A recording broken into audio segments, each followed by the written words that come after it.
do that because we're almost to the second one. Yeah, yeah, sure. They can see what we're working with here. They can see the sacrifices that we make. The many. The many. Yeah, yeah.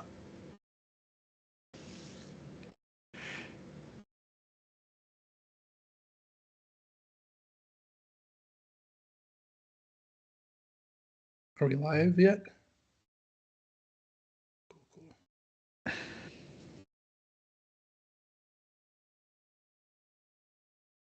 Mm-hmm. Okay, I gotta. Here's the next crack a pack thing, Jeff. I guess I need to kind of around this a little bit. Right. Oh, great henge. Yeah, Great Hinge looks pretty sweet. I mean, Thragtusk is also pretty sweet. Thragtusk is nice. What is this? Oh yeah, Cold Steel Heart's probably fine. Yeah. I actually like Voracious. What does this one do again? That was not bad. Oh, that's actually probably pretty good. How many creatures do I have? 5. I think I just want to henge. I would henge yeah. here. Obviously, we'll talk pick one, pack one, but yeah. Oh, there's my Mystics' Mastery.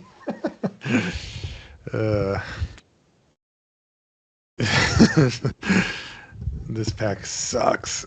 Is Glorious Sunrise good? What is what? Oh, no. But I'm gonna take it just because it's on color. I guess I could take Rev, although I don't really like it that much. Okay, so I'm gonna kill this and we can go live. Holy shit! So many good cards. Which one should I take? Wolf Willow Haven, Paradise. I might take Lovestruck Beast because you have the stupid henge. Oh yeah. Oh, the classic combo. And then maybe I could wheel one of the 2-drops. Mm-hmm. Okay, so I will be. Do I need? Oh, well, I guess I have them. Yeah, I do have. Well, I mean, clearly we woke you up from your nap, so. Yeah.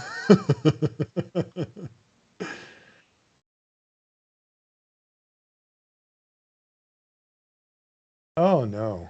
Dang. We thought you were like spice bagging it up hardcore. Maybe that's why you have the headache. The MSG hangover. Withdrawal, right. Okay. Yeah. Okay, you good, Luis? Yeah. Okay, where's your microphone? I can't even see the dang thing.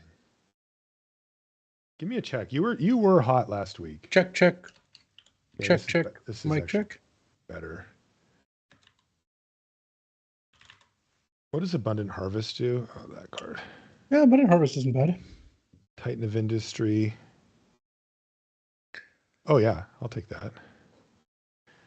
I always get Titan of Industry and the one that triggers when you cast a creature, the gorilla or whatever. I get those two mixed up. Okay. Good. Jeff, you're good on your end. And here we go. Actually, let me get in the stream a little here too. There we go. Yeah, we are cubing right now. I guess Red and 7 does something. Okay. This is what I need. Here we go.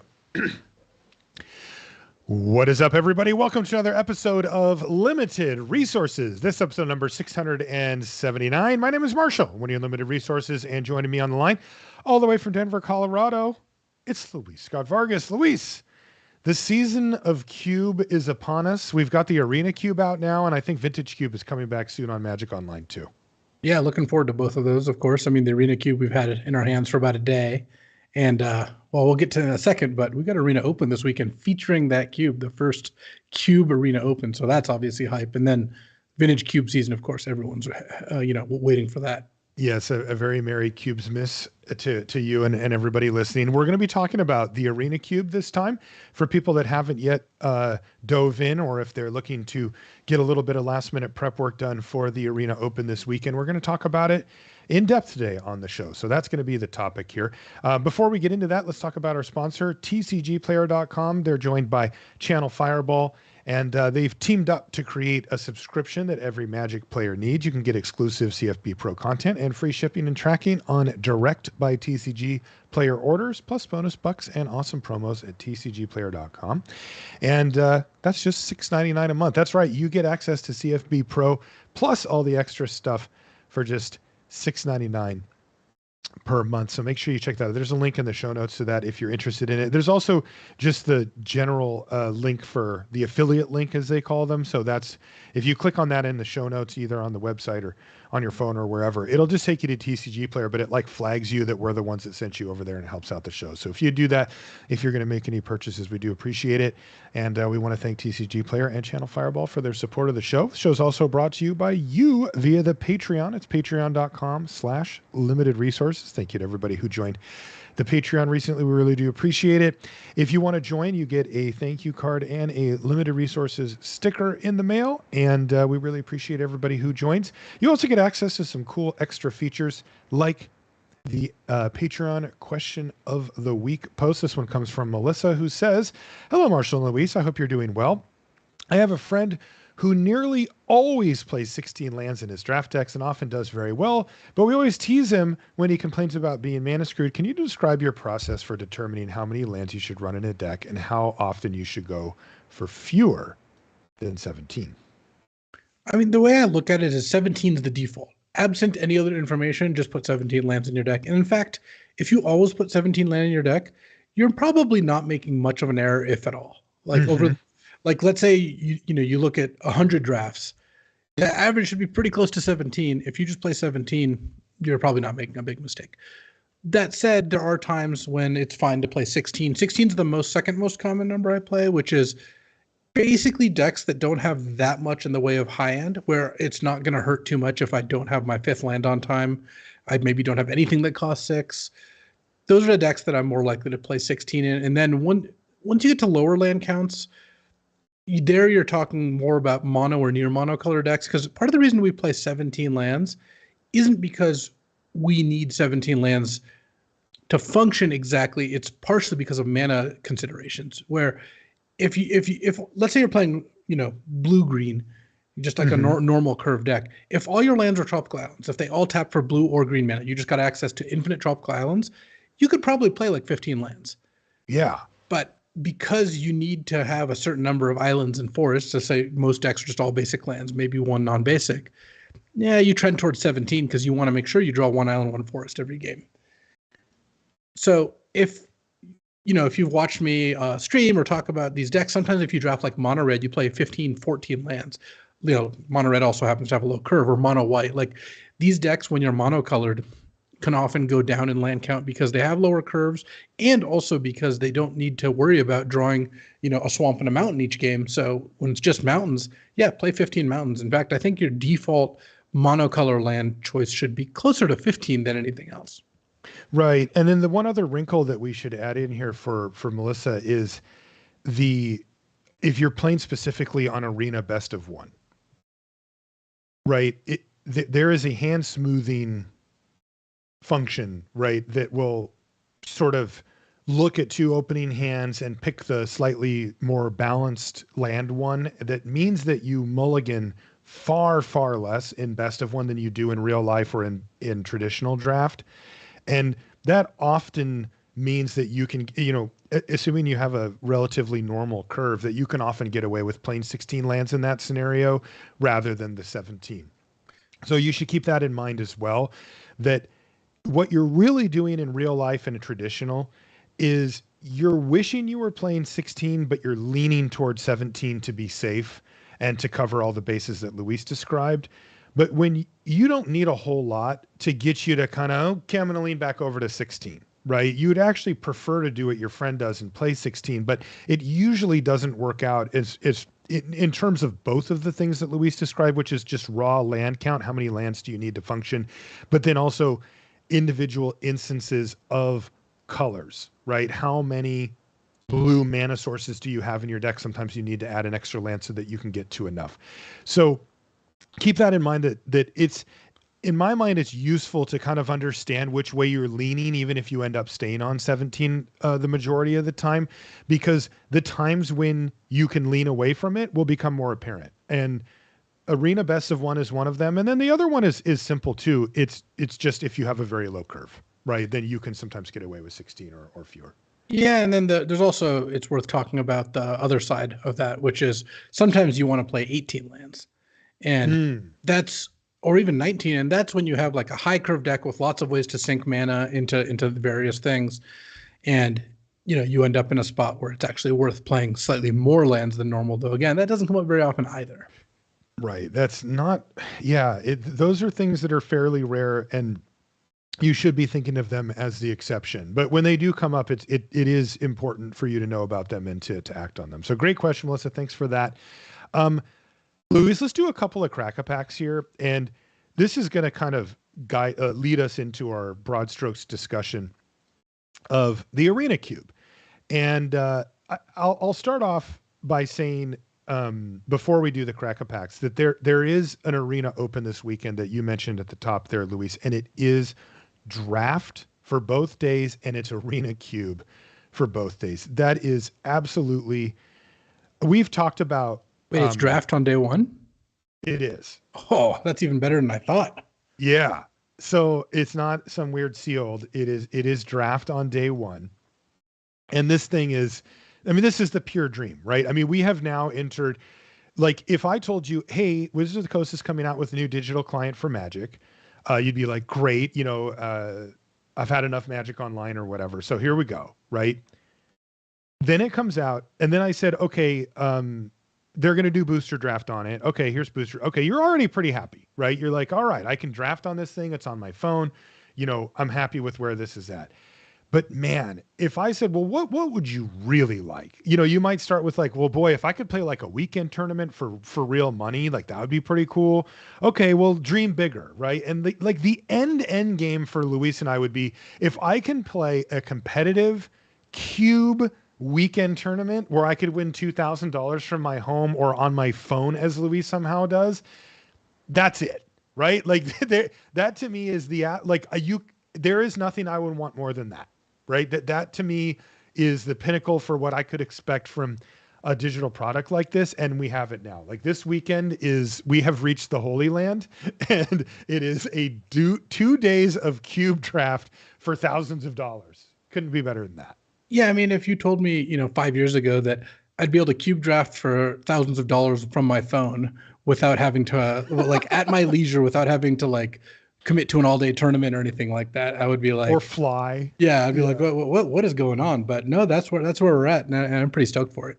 Yeah. So just to outline that, the event itself. So it's this weekend, December 17th and 18th. Day one is you have two choices. You can do best of one matches, or you can do best of three matches. If you decide for best of one, you need to get to 7 wins before you get to 3 losses to secure your day 2 slot.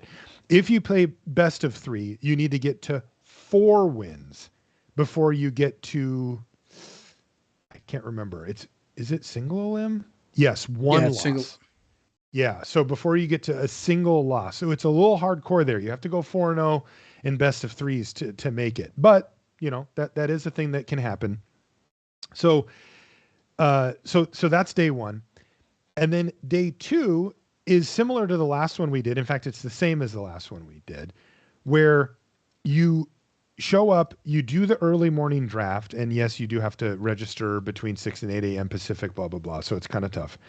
But then you do a draft. It is 4 rounds of traditional.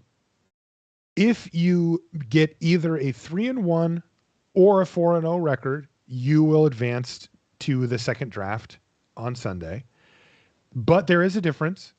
If you get a 4-0, you have a loss to give in the second draft. If you get to 3-1, you don't. It's effectively single elimination on day 2, or on draft 2, excuse me. And then when you get to draft 2, if you win 0 times, you will get 5,000 gems, which is actually kind of a thing. If you win once, you will get 15,000 gems. If you win twice, you'll get $500, plus a qualifier weekend invitation. If you get to 3 wins, you get 1,000 plus the invitation. If you get to 4 wins, you will get $2,000 plus the invitation. So similar structure, same structure, I guess, as the last time we had the double draft there, but it is cube draft all weekend. So that's why we're focusing on it for this episode, because this won't be the last one of these, I assume, and we want to get you prepared for it going forward. So with that in mind, let's crack some packs here. And well, before we get to that, I do want to just point out that the format last time was the best format they've had. Like, totally, man, it was sweet. It's not 100% there. The only thing the only gripe I've left, and again, this is small potatoes compared to the fact that A, we're getting to draft, and B, we're getting like this 2 drafts, 1 loss to give sort of deal. I wish the drafts weren't necessarily like gated to those time windows where you had to do draft 1, then wait 4 hours, then do draft 2. Mm-hmm. But that's pretty minor. Overall, the fact that you get to do a draft, go 3-1 or 4-0, it's not the super harsh cut of going, having to go 3-0. Mm-hmm. And then if you go 4-0, you get that extra loss to give in draft 2, which is awesome. And then you get to draft again, and then that's the draft with the super high stakes. If you make it to the second draft, every win is your first win is your first win is just some gems. Your second win's 500. Your third win's 500, and your last win's 1,000. They even made I think a better scaling structure. So everything about this is really good. And I just want to say that the Arena Opens are becoming just my favorite tournament of all. Just they're so good. Yeah, and it's also been really great. We have to really give a lot of credit to the people that work on these at Wizards, because you've seen the iteration happen, right? You've seen feedback come in. They could have not done a bunch of this stuff. I still would have played them, right? Like, let's be honest. I still would have just lined up to play them. I played all of them. Everyone I could have played, I've played. But they've still improved the product and given us what we really, really want, which, I mean, this is so cool that they're doing the cubes. I still just can't believe that this is the world we live in now, where we get to do this. And we got to give them a lot of credit for that, because they could have they really could have, and still had us lining out the door, but they've continued to push to make this better and better. And I love the flatter structure, man, because I have made day 2 twice and lost my opening round. And one of them, I had a really good deck and just, bad matchup. My opponent had a perfect draw, whatever. And it was like, I was out. And it was like, man, like, I really, really would love to have another crack at this thing. And this to me is a sweet spot. Like, I don't need it to be triple elimination or something, but I love the fact that you have a loss to give. And then I also love that you're really playing for something on that first draft. Like, if you get to 4-0, having, like, that was a difference for me. Like last Arena Open, I did 4-0 the first draft, and I lost my first round of the second draft, and I still scrapped it out to get to $500. If I would have just been like, oh, well, I went 3-1 and not really focused or tried as hard or whatever, just if I got to 3 wins and just sort of let the last one go. And by the way, the last round in the first one was really tough and really close, and I had a lot of close judgment calls and stuff, I wouldn't have made the money. Right. So, that really matters. And I totally agree with you. I love this structure, and I do hate getting up early in the morning, but I guess there's no way around it. If you're going to get through, potentially 8 rounds of traditional over the course of one day, you do need to kind of get things moving. So. Yeah, and even more than just the fact that we've ended up in a good place is how clearly willing they are to take feedback and to iterate and slowly hone in on what is best. Like, these changes, it didn't all go from point A to point B right away. It started in one place. Minor changes were made throughout, and then eventually we've gotten here, and this is pretty close to the end game, in my opinion. I don't think it really needs to get much better than this. So, looking forward to it for sure. Okay, so with that said, how do you win in Cube Draft in this format? Well, what we're going to do is we're going to start off with a couple of Crack-A Packs. We'll do the first one here now, and then we'll use these as our jumping off point to go for a deeper discussion of the decks that we really like in Cube, and sort of how this cube works, because this cube is actually... It shares similarities with some of the cubes that you can play on Magic Online or that we've played before, but it really is its own thing, and it is different than those cubes. Okay, so Crack-A-Pack number 1. It looks like we've got Micromancer. I found Micromancer to be solid. Like, it's got it's got a decent amount of things that you can go for, and if you're getting like a lightning bolt or a Ronos Vortex or a brainstorm, you feel like you got your money's worth out of the card. Yeah, and it also, this type of card highlights one of the most important inflection points when it comes to how you approach Arena Cube, which is that the big picture thing here is that there's a lot of very expensive cards and not very cheap, not very many cheap cards that you want to put in your deck. And Micromancer is funny because it kind of doubles down on that, right? Because it's like, oh, go get a great cheap card. It's like, well, if I had those, I'd be doing fine anyway, right? And but if you do, you can definitely play it. Next is Precursor Golem. Been pretty impressed with this one. Obviously, the removal exists in Cube, but some decks just don't have much removal, just naturally. So you end up in a spot where you get to play Precursor Golem and they can't kill it. And I mean, that's actually really strong. Right. That's the thing that's hard to remember because it does get killed so often and kill all three of them. But anytime it goes unchecked, it's broken. I mean, five mana for 9/9, like 9 power, 9 toughness over 3 creatures. Like that shores up any assault that you may be taking or puts you way ahead on the ground in any game that was, you were ahead in or at parity. So yeah, and there actually is less removal in this cube than you would expect, although there's still enough to go around. Rada, Heart of Keld, that's the 3 mana 3/3 Rada that can get pumped up. Yeah, unless you play lands off the top. It's okay. If I'm red-green, I'll play it. Right now, I'd be taking Precursor Golem. I actually think it's better in Cube than it is in normal Limited. I just think you're more likely to run into something that can't actually kill it. Yeah. And people are playing like an all-out ramp deck or something, and they're not necessarily packing a bunch of spot removal.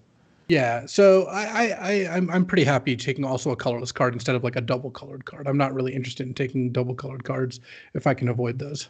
The next is called Baba Lysaga Night Witch. It's 1 green black for a 3/3 legendary human. It says tap, sacrifice up to 3 permanents. If there were 3 or more card types among the sacrifice permanents, each opponent loses 3 life, you gain 3 life, and you draw 3 cards. I think this card is playable in some decks, but I'm not really looking to take a black-green card of all things first pick. So what's the deal here? You sack like a creature or a land and like a random artifact and it pops Yeah, off? I mean, you're supposed to put trinkety kind of stuff into your deck to make it work. But I just haven't, found that to be something that comes together all that often. And again, a black-green is not one of the best color combos, and taking a gold card first has to be a fairly good card. And this is not. Okay.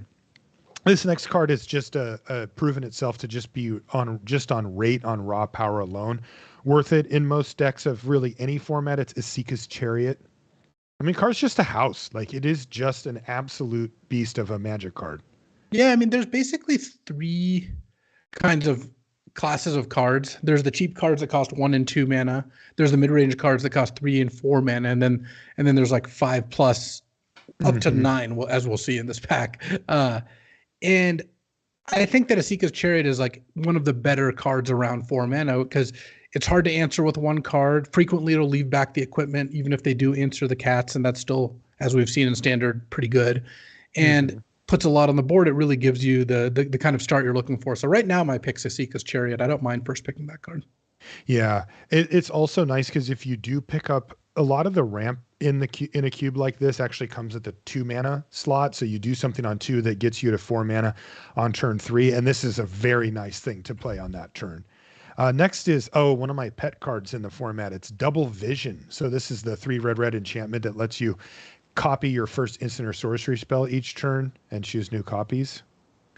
Yeah, so Double Vision is a more committal card than most. It's very build around, yeah. You're almost assuredly going to be blue-red if you really want to make this card good, because blue has a lot of the spells that you want to combine with it. It is a good card. If you end up in blue-red, I think this is a pretty solid one, especially since, Lightning Bolt's in this cube. Sometimes you get to go turn 6 Double Vision Lightning Bolt or turn 6 Double Vision plus one of the cantrips. And, that's something you're pretty happy to do. But yeah, this is one of my favorite. Like, there's a blue-red spells archetype that isn't like the ones that you're used to in normal draft, where it's like there might be a creature that says whenever you cast, something good happens. It's a much more kind of explosive version where you get to do things that feel really broken when they go off, and Double Vision is absolutely part of that equation. If you first pick Double Vision here, though, it's the type of card that's one of the best cards in your deck, or it's in your sideboard. So it's a very high variance way to start. But in Cube Draft, I'm much more willing to fire it off on a card like Double Vision and just see if the deck's there. Because if you don't end up playing it, it doesn't hurt you as much as if you give up a really great first pick removal spell or something in regular draft.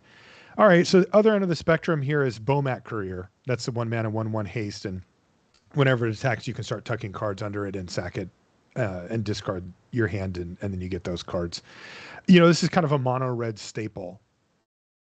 Yeah, and I don't have any problem first picking Bomat Courier. It actually might be the card that we've seen so far with the highest expected win percentage, because as we're going to talk about, one of the better decks in Cube is mono red aggro, and Bomat Courier is very good in that deck.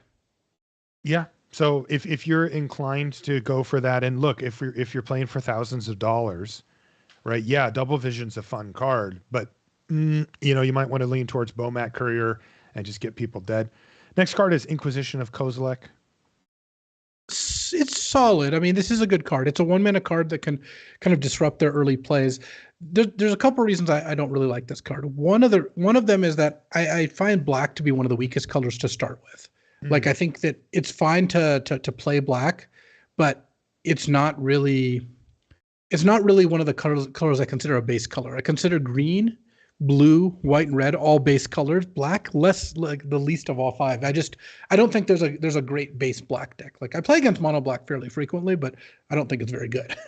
And also, some people's decks are just not very vulnerable to Inquisition. They just have kind of expensive cards in their deck. So yeah, that's the problem, is it puts a lot of pressure on Inquisition, because if you fire it off on turn one, you'll probably find something, and it'll probably be important, because again, the lack of resources that people face are on cheap cards that matter. But if you draw this a little later in the game, they usually have played those and they don't have as many in their deck, and you very easily could brick on it or find something mediocre. So Inquisition's traditionally a card I absolutely love in Cube, but in this Cube, I agree with Luis, it's down a bit. I just don't end up with decks that have mana bases that can cast Inquisition in the first 3 turns that reliably. I mean, That's just not where I'm at.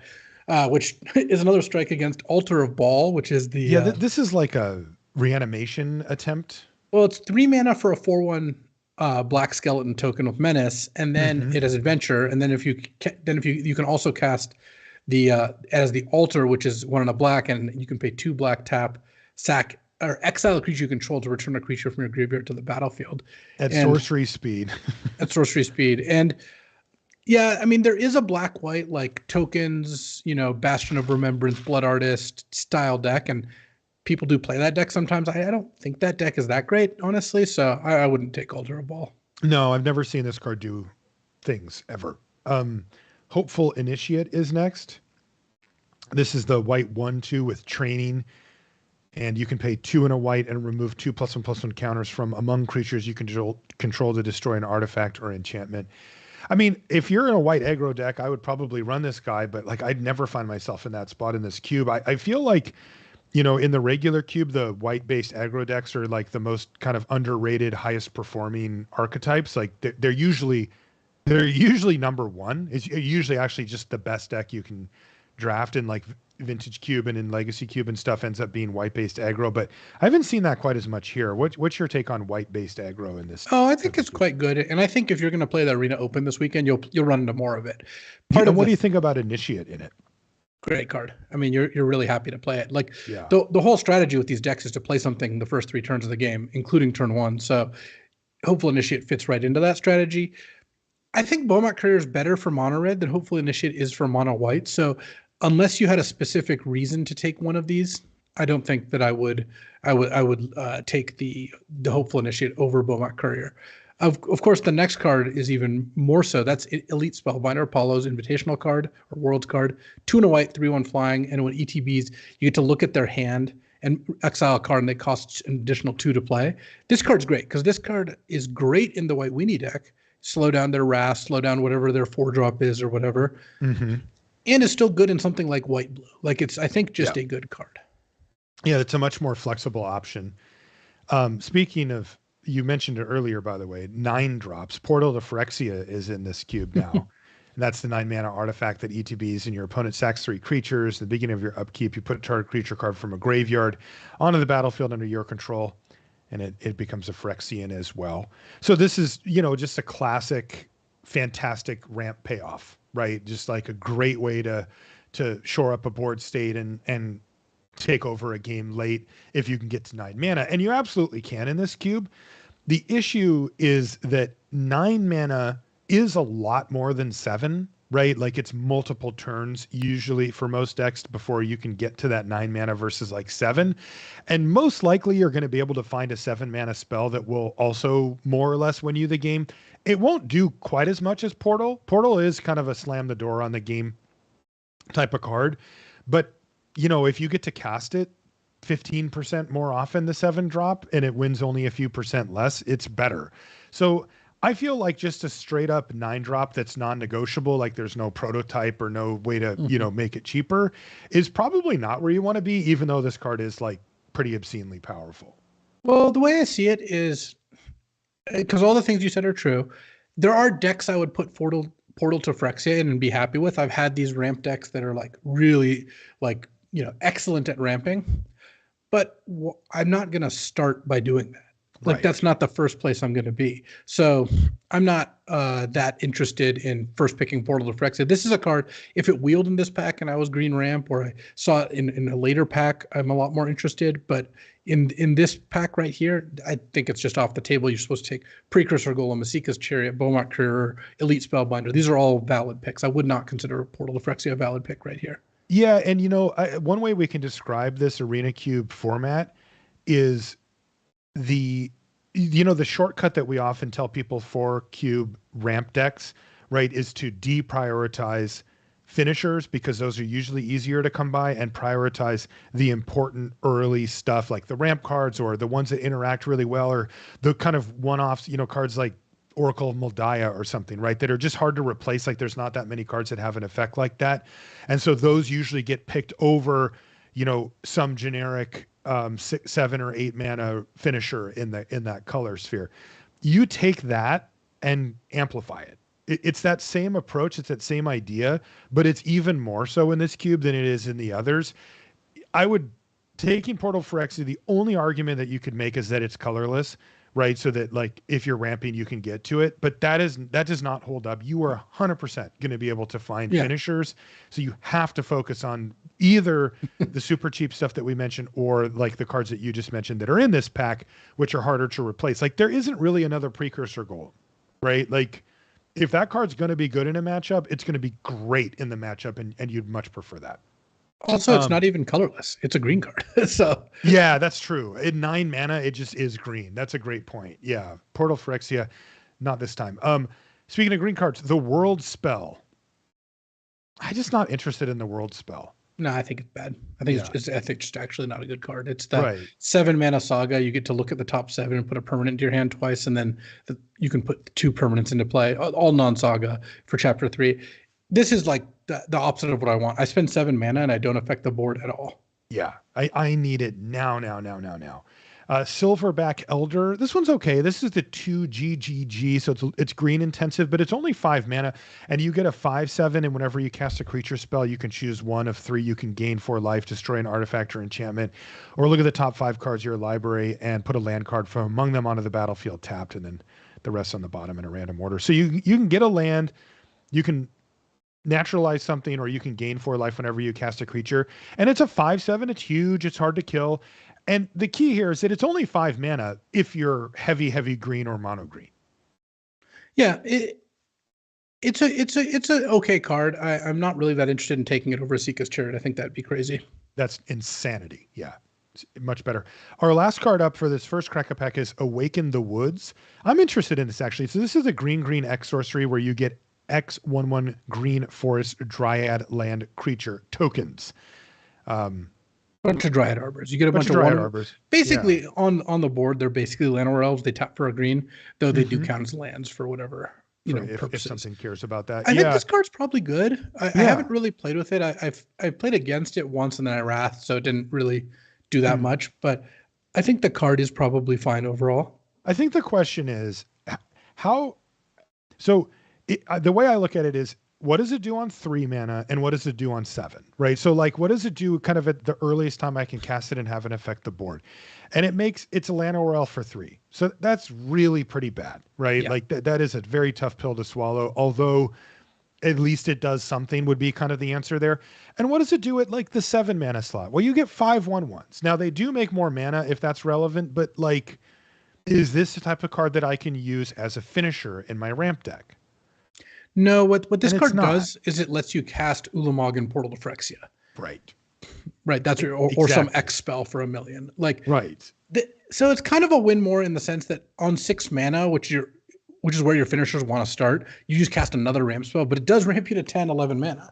It does, and it does create a board presence where like you could use one of them to chump block a big attacker or double block something, so it's close to me. Like basically the way I see it is each of these questions that we asked, it doesn't quite meet the bar for what you'd want, or it's even a good notch below.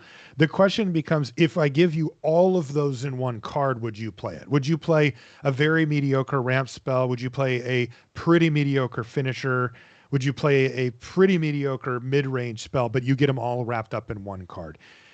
My gut is that we're never going to prioritize Awaken the Woods in the format. I don't think it's ever going to be like a go-to, like, oh, I got an Awaken the Woods, we did it. Like, it's not going to be that card, but that you'll see it every once in a while. That's probably where it'll end up. What do you want to take here? My pick would Chariot, Golem? My pick would probably be Chariot. I find myself green often enough. I think it's a pretty solid card, and I'm just pretty kind of happy with Chariot regardless. I think Precursor Golem is a fine pick, and I think Elite Spellbinder, Bowmat Courier. Those are the 4 picks I would be looking at. I think if I were playing day 2 of the Arena Open, I would still take the Chariot here. Yeah, so my inclination is to take Double Vision, and I recognize that that's like a little bit wild. But I do think that that's an irreplaceable card in that broken deck if you can get it. And none of these cards to me are like, oh my God, like Kasika's Chariot's a fine Magic card. Precursor Golem's fine. But the highest upside card out of this whole pack is Double Vision to me. And Double Vision does actually go in a legitimate build around deck if it's open. Now you're going to have to get through probably most of pack 1 and even a chunk of pack 2 before you'll really know if it's there or not. So I wouldn't be all in on it in the sense of that. I just feel like I'm not giving up much by taking a shot on what I feel's one of the highest upside decks in the format. Beyond that, I kind of like Bowmat Courier, like, just like go the other direction where you just go super low to the ground. Aggressive 1-drops are nice. It's colorless too, and it's red really, but All right. Real talk. Mm-hmm. This is day 2 of Arena Open, draft 2. You've made it to the second draft. You're going to first pick Double Vision over Asika's Chariot? You're not going to do that. Yeah, you're not. I would. All right. Why not? Well, I like money, I guess, is the reason why not. I mean, I guess the question that comes up is, do you think that the blue-red spell, kind of go off spells deck is real? Oh, I definitely do. And I think Double Vision's very good in that deck. But Double Vision goes in exactly one deck. Asika's Chariot goes in like 5 decks. Yeah, I just view Asika's Chariot as very, like, maybe you're higher on. I just view it as like super replaceable. Like, give me any green 4-drop and it might be like near the top of that list, like top 25% of those cards, but not like, it just doesn't, like, it's very, very replaceable to me, where Double Vision is basically 100% not. I think Asika's Chariot is a little bit better than that. I think that's part of it. I think having that flexibility is good. And I think Elite Spellbinders also, you can make a really good argument, because great in mono white, but also if you went to blue white and you play Elite Spellbinder, you're pretty happy. If you're green white ramp, Elite Spellbinder is still exactly the kind of card you want, right? It blocks their 2-drop and disrupts their 4-drop. So I think I like that argument for Spellbinder. I think it is harder to replace than cards like Chariot or Golem. For me, I don't know. I feel like, I don't want to spend a pick on like a solid mid-range whatever. I want to try to take a shot, because I mean, man, if I end up with like the broken Double Vision deck, like I can 4-0 with that, like that's a deck I can actually run it up, and get to the 2K. Where if I draft like an okay mid-range green deck, I look at it and go, okay, this is going to be tough day two competition. Most people are going to know what they're doing mostly. I'm not Luis Scott-Vargas, right? Well, So like, I'm going to look at it and go, I'm going to take a little bit of a flyer on getting a deck that has like tremendous upside or whatever. so one more argument, before we move on to our second crack a pack here. Mm-hmm. I think in the Arena Open specifically, you're actually going to play against a fair amount more aggro. Oh, So interesting. Masika's Chariot's really good there. If that's true, then that would definitely swing me because I actually don't really want to be doing the blue-red deck against a field of aggro. Like I if don't that's think you the do, case, no. yeah, the reason that I like the blue-red deck is because when you do normal drafts, normal like non-money, cube drafts, people are doing ramp and goofy stuff and you can just overpower them with it. You're a little bit faster than them, but you're as or more powerful. But if everybody's playing aggro, I kind of want to be casting double vision. I don't know that everyone's going to be playing aggro as much as everyone's going to either be playing aggro or be a little more prepared for it because more people, when you put money as the primary goal of playing these drafts rather than just fun, though obviously the whole experience is still fun. Mm-hmm. People will take what they think will win more than what they think is fun. They're Yeah. less likely to take double vision and they're more likely to take Beaumont Courier. Oh, totally. Yeah. I mean, there's even people that would draft mono red at the World Championship if it was cute. It's true. That's true. So They have no integrity and they just would throw it all away. No, that's true. One interesting note, by the way, about the aggro stuff is that aggro is actually not that supported in this cube by bulk numbers. Like if there's 4 people trying to get all the red and white cards to be aggressive, like I wouldn't want to be one of those 4 people. Like you look at the packs as they come up and there's like a card or maybe 2 for aggro per pack and everything else is like rampy lands and all this like kind of nonsense stuff. And I would be like, I'm curious to see, we're not going to have enough sample size to actually balance out a metagame for, I don't care about having fun. I just want to win. Therefore, I'll draft, the Sulfuric Vortex deck in the Vintage Cube or whatever. But like, there's a lot of stuff that just isn't there bulk wise for aggro. And I am curious if how many aggressive players an average cube table could support for this cube. Do you have a sense for that? Well, as we talk about aggro, I'm going to reiterate this point, but it is really important for aggro to be as close to monocolor as they can get. I think it is actually really bad if you like, I like mono red and I like mono white. And I think white red or like, red black are really not good places to be because right. You either are going to spend picks on lands and in this case, specifically lands that are those 2 color lands, not like the 3 or 4 color decks that are happy with whatever lands they get, or you're going to stumble sometimes. And the whole point of aggro is you don't stumble. The whole point is that you play your 16 planes and you just curve out and you don't worry about it from there. So right. That does mean that it's going to be hard for there to be like 2 mono white decks at the same table, Yeah. I mean, and like the pack that we just opened, there was a Courier, which is a good aggro card. There's an Elite Spellbinder, which is a good aggro card. And then there's Hopeful Initiate, which is pretty good, but you do have to be white, to make it work. And that's fine. That seems like enough, roughly speaking. But like, let's go to the next crack a pack and we'll keep an eye on it as well. The first card up is called You Line Up the Shot. It's green for an instant. You can choose one. You can conjure a card named Plummet to your hand, or you can conjure a card named Naturalize to your hand, or you can draw a card. So it's kind of like a main deck sideboard card with low downside. Yeah, but also kind of low upside because you're paying 3 mana for Plummet or 3 mana for Naturalize, or you're just cycling. So right. I don't think it's terrible to run this card. I have not ended up running this card, though. Yeah, I would be happy to bring it out of the board as a really versatile card. Next up, here's an aggro card, Viashino Pyromancer. This is a good one, too. It's 1 and a red for a 2/1, and when it ETBs, it does 2 damage to a player or planeswalker. Yeah, this card's pretty solid. I mean, this is not the kind of card you want to first pick. The whole point is that you first pick Beaumont Courier or Lightning Bolt, and you get 5th pick Viashino Pyromancers. So if you do have to first pick this, I'm a little less happy. But it is the kind of card you do want in your aggro decks. Cold Steel Heart. This is the 2 mana artifact. It's actually a snow artifact. ETB's tapped, but when it ETBs, you choose a color and it taps for 1 mana of that color. Oh, I love pick 1, pack 1 and Cold Steel Heart.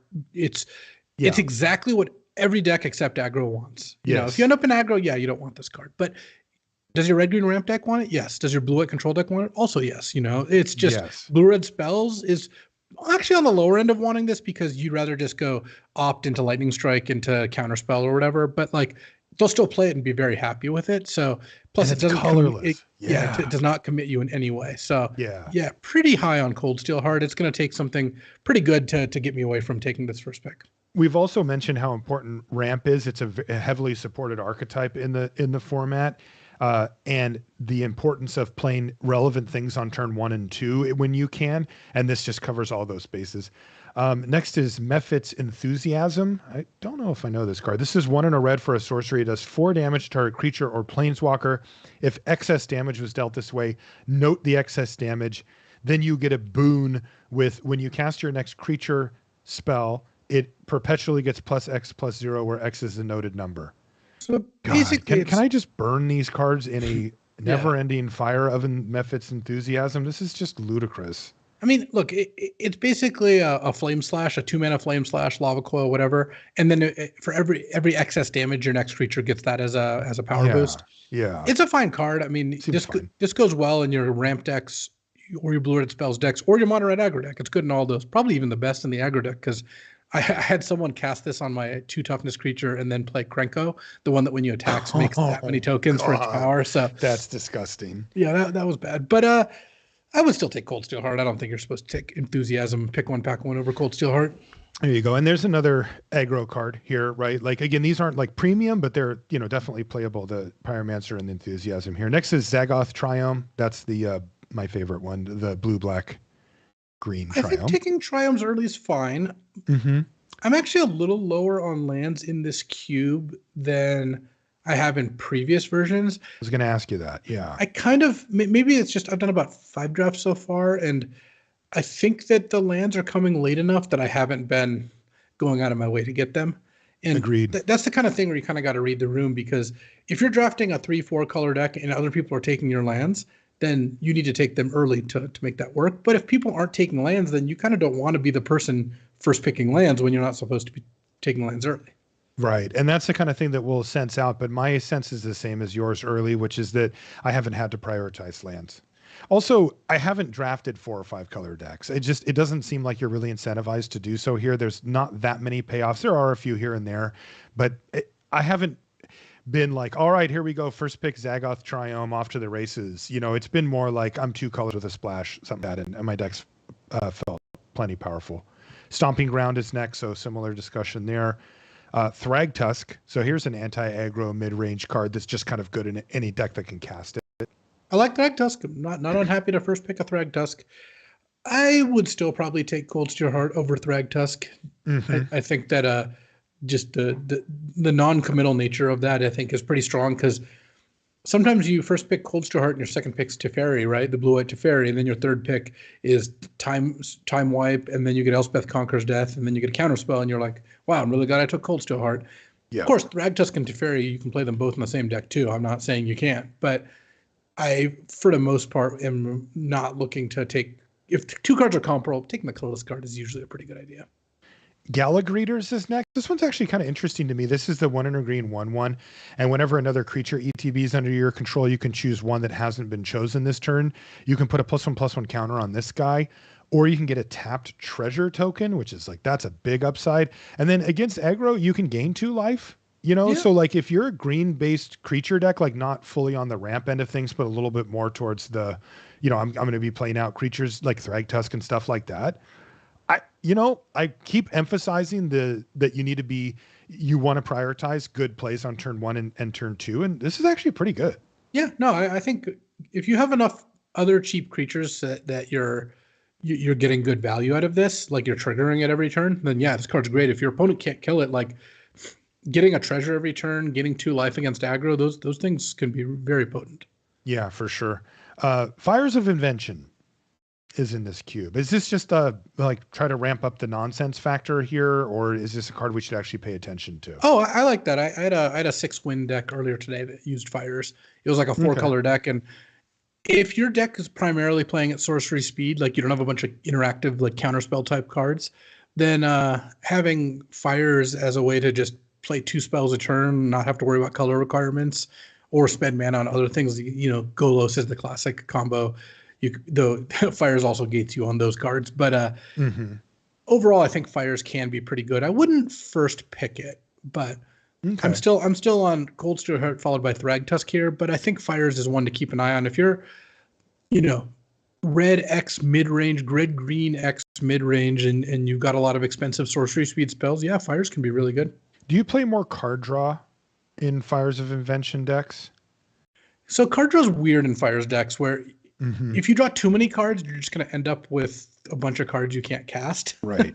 Because Fires is gating you at 2 a turn. Yeah.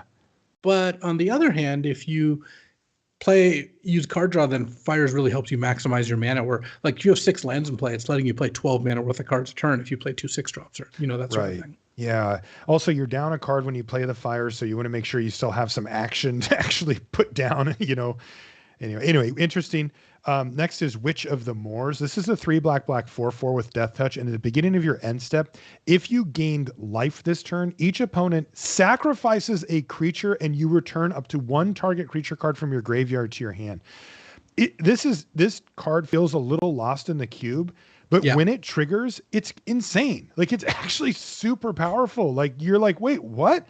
And you have to start sacking your things. They're getting value back out of the yard and they can kind of go off with it, but it doesn't feel fully supported in the cube at this point. Yeah, I haven't been impressed with it. I've had people play it against me and yeah, it's scary, but one of 2 things has mostly happened. They play this and don't have a life gain card immediately. So it's a 5 mana 4/4 Death Touch. That's not above the bar. It's below the bar for cube. Definitely. Or they play it and they do have a life gain. They play this with their Blood Artist out and they're like, oh, I'm going to get you. And then I counter or kill Witch of the Moors because it's now a threat and they don't get that much out of it. Yeah. So I've been, like you said, it feels a little bit lost in the cube. Voracious Great Shark. So this is 3 blue 5/4 flash. And when it ETBs, you counter target artifact or creature spell. I like this one. I mean, this is the exact kind of card that can really get you an advantage in like the mid-range or control mirrors where they cast their 5-drop and you're like, you play the Voracious Great Shark, all of a sudden they have nothing in play. You have a 5/4 and all your mana's untapped because you get to untap, hit them for 5, and then have, disallow up. But I think you should still take Cold Steel Heart. Yeah, Voracious Great Shark is the type of card that I like to have in my deck. I don't like to first pick it though. Exactly. Displacer Kitten. This is 3 and a blue for a 2/2 cat beast with avoidance. Whenever you cast a non-creature spell, exile up to 1 target non-land permanent you control, then return that card to the battlefield under its owner's control. This is just too cute in my mind.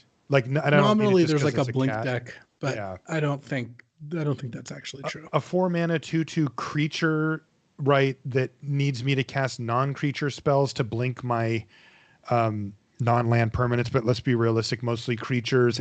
It's a tough mix and it's only a 2/2 for 4. So if it is going to be a problem, almost any removal spell in the cube will kill it. Maul of the Skyclaves. This is the 2 and a white equipment with equip cost 2 white. And when it enters the battlefield, you attach it to a creature you control and the creature gets +2/+2 flying and first strike. If you're really a fan of white aggro, I could see just first picking this. This is a very strong white aggro card. You put this on something, hit them for 5 or 6 in the air sometimes, and then they're in a lot of trouble. But it's making a pretty strong statement. I don't think you're supposed to play this outside of exactly mono white. Yeah. They put Urza Lord Protector in the cube, so that's the 1 blue white 2/4. That makes artifact, instant, and sorcery spells you cast cost 1 less to cast. You can pay 7 mana and transform it. I don't even know if the other half is in here, so we won't even bother. But it is. But okay, I also still am not super jazzed about it. That's Mightstone and Weakstone, right? Yeah, the Mightstone and Weakstone. And then it becomes like a super Urza Planeswalker.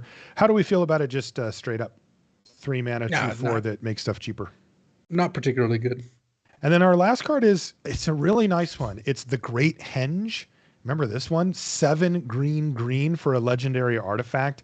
And it costs X less to cast, where X is the greatest power among creatures you control. So if you have like a 4-powered creature, it just knocks 4 mana off of the cost.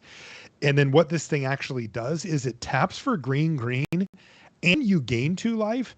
And whenever a non-token creature enters a battlefield under your control, put a +1/+1 counter on it and draw a freaking card.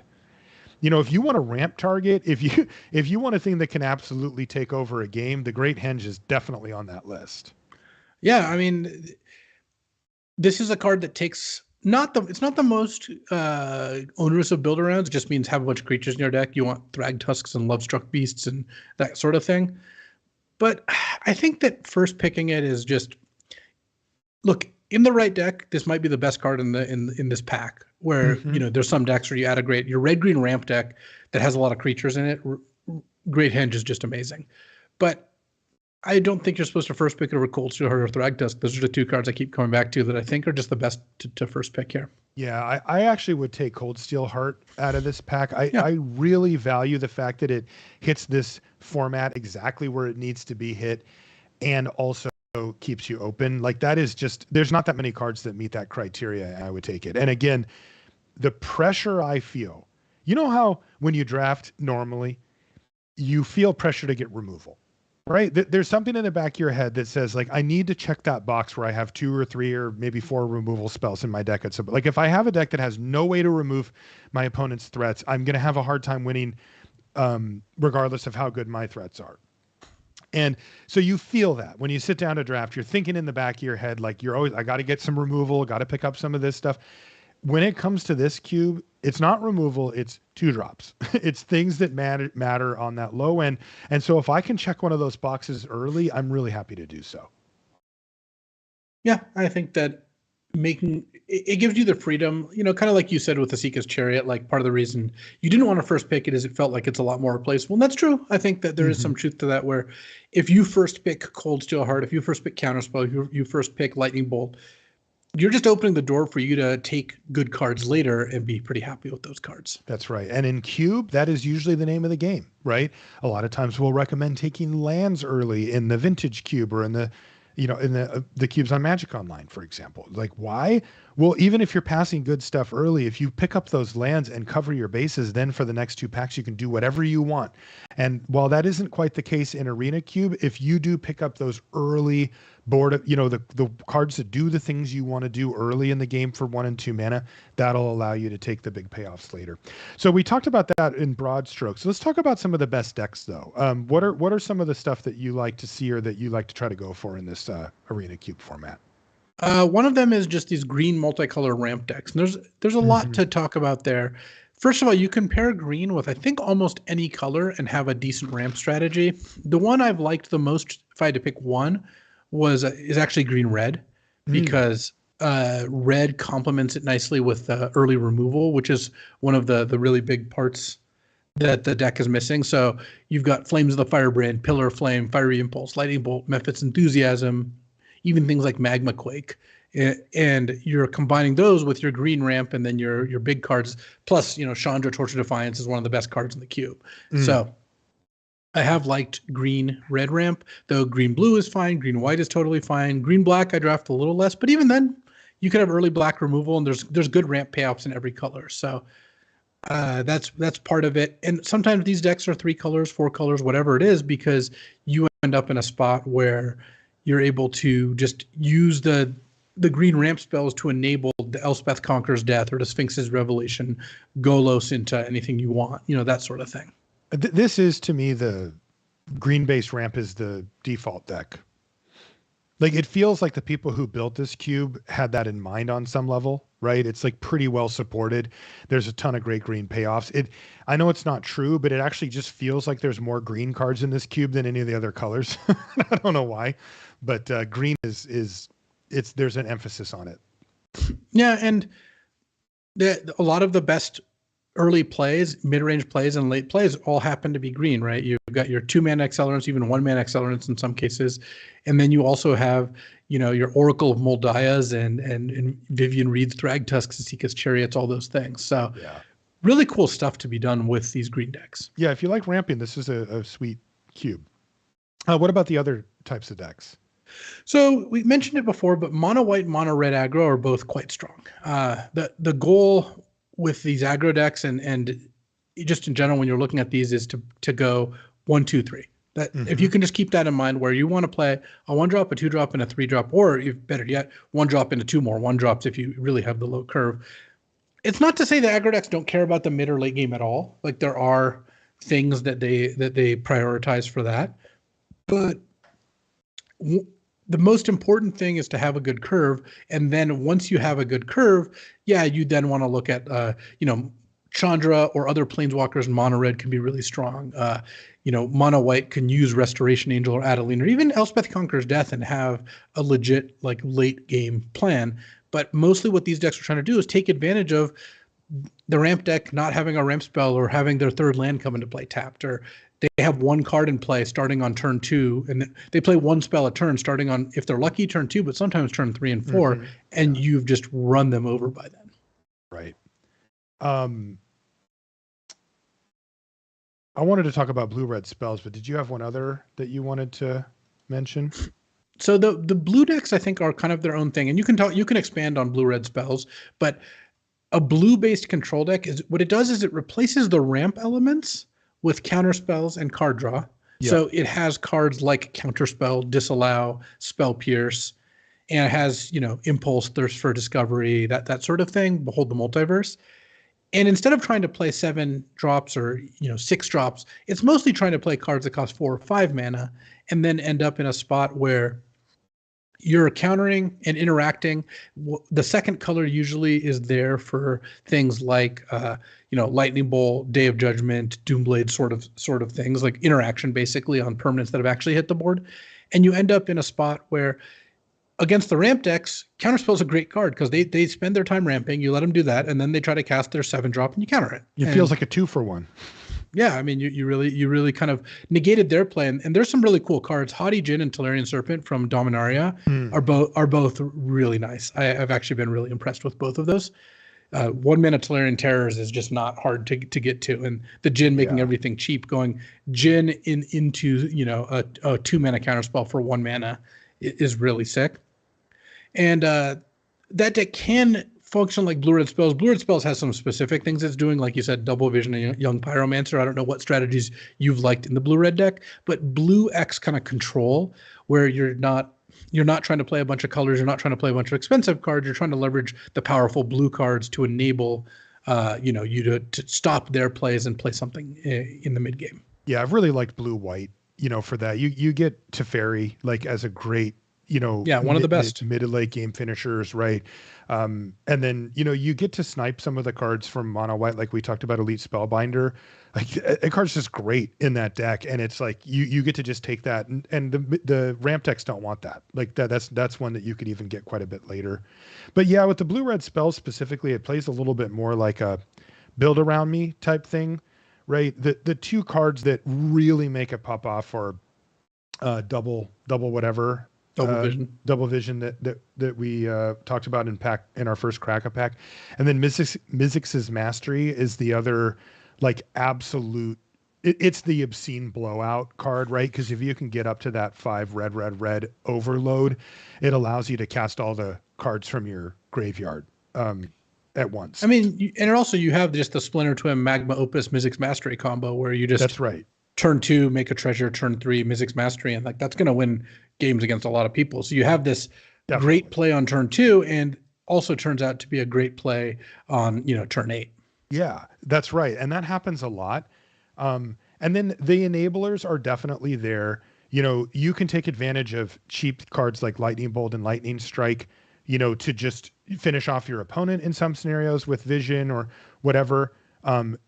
They work really well with cards like Mastery because you use them early to keep the board clear and make sure you have some time, and then you get to play them again later when they can go to the face, kill a planeswalker, kill another creature, whatever. So that stuff's great. And then, some of the best enablers are cards like Faithless Looting, which is in this cube. And that's the type of thing that can just do absolutely stupid stuff, with these Mizzix's Mastery decks, because they help you find the Mizzix's Mastery, and then they load up your yard, and they really can do the thing where if your opponent isn't playing counter spell, like some way to counter a Mizzix's Mastery, they are just at your mercy. And if you've ever really popped off with a deck like this, it's dumb. Like your opponent's like, are you serious right now? Like you have this list of 7 cards and you're like, I'll cast that, I'll cast that, I'll cast that, that targets that, and you get to do all these things and then they all happen.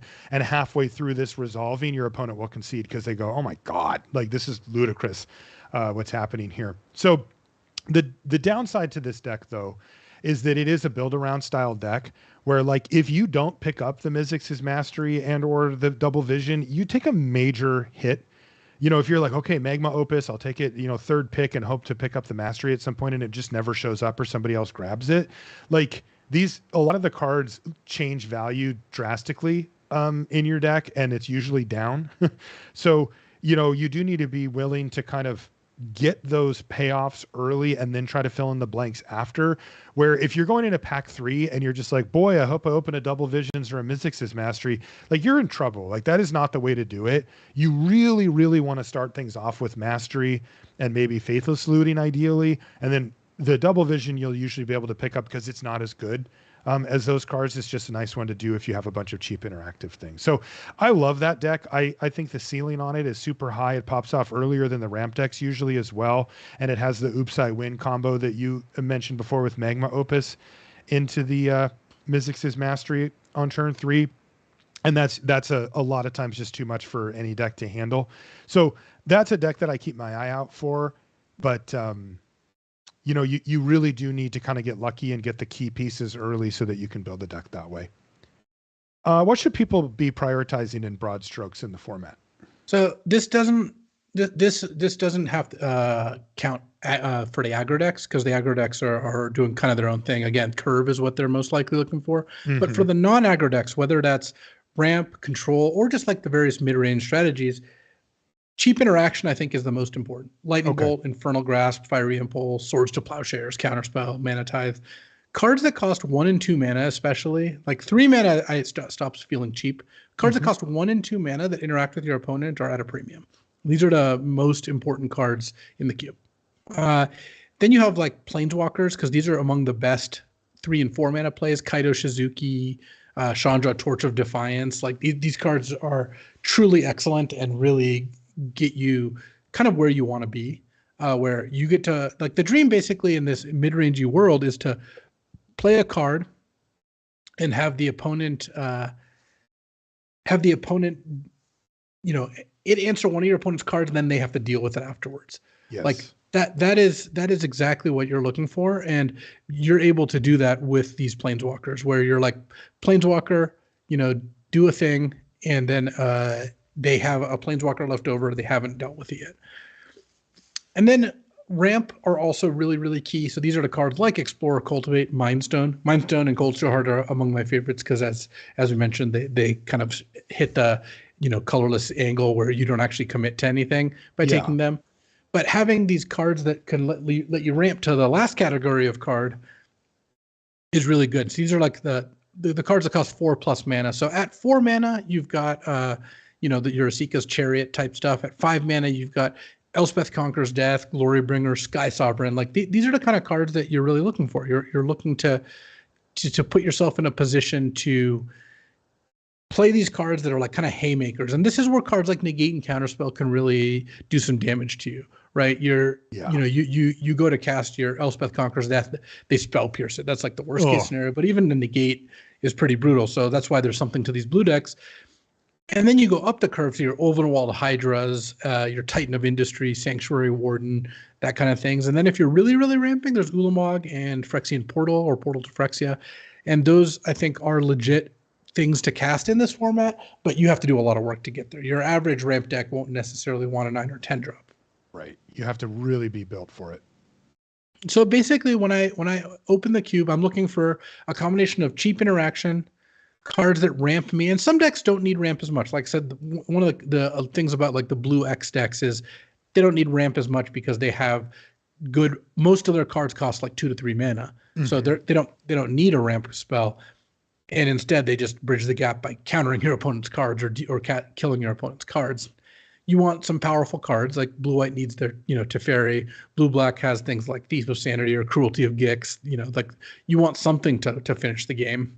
And then you have your ramp payoffs, your like 6 and 7 mana plays that are pretty strong, and you have maybe some planeswalkers. Overall, this is a kind of mid-rangey feeling cube. It's kind of funny because I think the best decks are the extremes, whether it's like the 1-drop white-red decks or the ramp decks that are playing, 7-drops.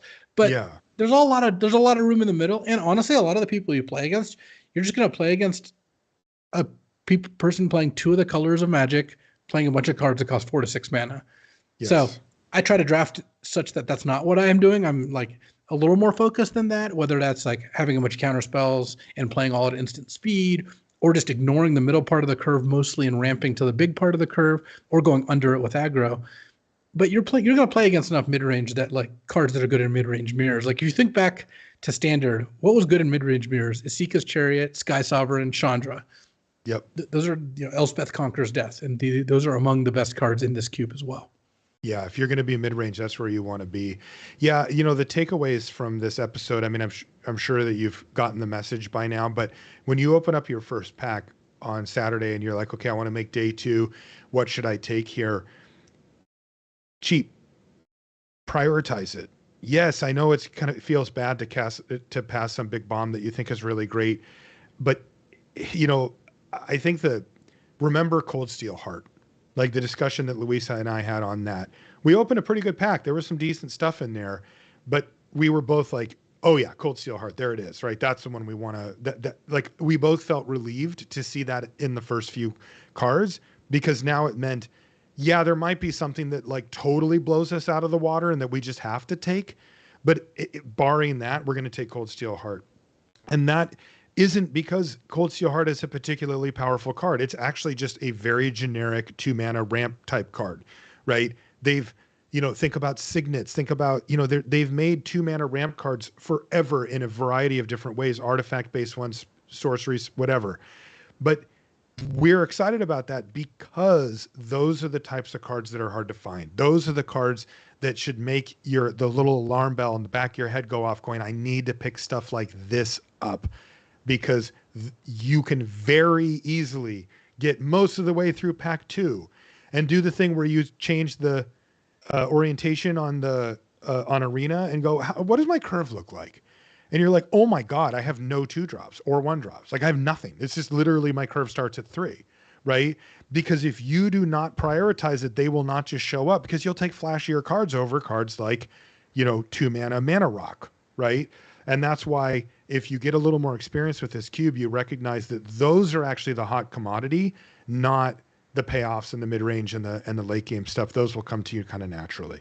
So if you take that away, if that's your main takeaway from the show, I feel confident you'll do much better in the Arena Open than if you had just sort of waited in there and just said like, oh, well, there's a Cold Steel Heart here, but there's a Thragtusk, and that's a good card. I'll take Thragtusk, right?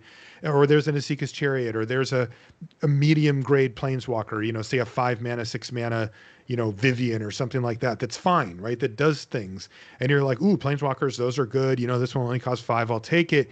If you're passing that Cold Steel Heart, you're not going to get one again. And you're not going to have that many chances to pick those up.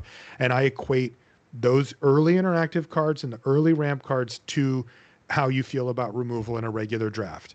You can't look at an overwhelming remorse and just be like, oh, I'll just pick another one up later, right? Like people don't pass those. If you don't take it, you're not getting it. Now, there maybe is a strategy where you don't care, but most of them do care, and you should prioritize them, even if there's some other pretty spicy stuff in the pack, because you just need to check that box. So that's the big takeaways here is try to go against the grain a little bit by taking the cheaper stuff, and then also by maybe pushing yourself a little bit more towards the extremes rather than living in the middle like everybody else does. You either kind of want to go under or over the top of the mid-range decks in some way, unless your mid-range deck is just particularly really well-built, solid mana, really powerful stuff. You're just not going to have that much of an edge over other people who are casting similar type of cards as you. Yeah, I mean, at the end of the day, you can never end up with a deck with too many cheap cards, but you can definitely end up with a deck with too many expensive ones. That is a great way to put it. So good luck to everybody in the Arena Open. This is a holiday weekend for us limited players. I mean, this is where the next chapter of our arena life starts, right? I mean, this is, again, we get to live the dream of playing effectively high stakes cube draft from our computers or phones at home. And this weekend is when that really starts. So yay, everybody celebrate and let us know how we did, or how you did, excuse me, on your drafts, and if you made day two, and if you made the money and all that. We wish you the best of luck. We are on social media. If you'd like to send us your list and let us know how things went. I'm Marshall_LR, and Luis is LSV. You can also find everything related to the podcast over at lrcast.com. On the front page, there's links to all of our stuff, our streams and all that kind of stuff. And then like the banner, the CFB TCG player banner, like if you click that, it takes you to TCG player with our affiliate code, for example. It's all at lrcast.com. You can also find all the episodes of LR we've ever done over its quite long history now at this point. Yeah, that's going to do it for this one. We'll see you next week. So, we're in the holiday season, and obviously people have a lot of different traditions and a lot of different things they do. And one of the things I like most about this season is getting thoughtful gifts for people. And if you think about it from like an EV perspective, getting gifts can really generate a lot of value. Like, here's an example. We got a bunch of gifts for the teachers at Santi's daycare. And they weren't expecting gifts, right? Like, obviously parents do that sometimes. But we got, I don't know, spent $25 for like, a bottle of wine or some hand lotion, some like chocolate, that sort of thing, and put these little gift bags together and wrote a card. And that didn't take a lot of effort, and it didn't take that much time, but it disproportionately makes the person you're talking to feel valued, whether that's a friend, a family member, a teacher, Yeah. Leaving a tip for the mail carrier, that sort of thing. Like, it's surprising, especially the less they expect a gift, the more it means to them. And totally. I think that looking for places in your life where you can do that can be kind of nice. It's a good way to generate value, again, for everyone involved, where you're happy because you did a nice thing for someone else, and that makes most people happy. And then they're happy because you showed that you valued them. Like, you did something that made them think like, oh, the thing I do is cool. And in this particular case, teachers are pretty much undervalued. So that seemed like a pretty easy way to kind of show the appreciation. And it's just something that I think of it because I think people, they look at the holidays and they look at, I have to spend a lot of money on gifts. And I actually don't think it's really about the money. I think you can get away with spending not that much money as long as, because the way I see it, the purpose of gifts is to show the other person you're thinking about them, that you appreciate them, that you want them to have a good holiday or a good whatever. Like, it doesn't mean, I'm, as you know, someone who gets gifts for people even just randomly, because if I find something that I think really fits, I like to do that. And I think getting away from like, consumerism, I think, is great. Getting away from that is great, but I think there's a lot more to gifts than just that. I think there's ways to gift things which are pretty meaningful and thoughtful. And I don't know, I just encourage people to look for ways to do that. I think it's a really cool part, and it doesn't even have to just be in the holiday season. It can be really anytime. Nice sign off. Just good holiday vibes all around. Dude, I'm all in for the holiday vibes. You are that kind of dude. Ugh. Ugh. That was good. That was I liked using the cracker packs as like a discussion point, a full-on discussion thing, rather than just like, okay, we got to get through this cracker pack. Like, we got through some really meaty stuff in the cracker pack itself, and I think that's good context for it. Jeff, thanks for putting up those cracker packs, by the way. I know they were kind of different. Okay, let's call it a show. We'll say bye to everybody on the stream. And to edit the podcast now. Sounds good. Good job, Luis. Yeah, okay. Later, dudes. We'll see you guys soon. Yep. I hope your headache's better, Jeff. Okay, man.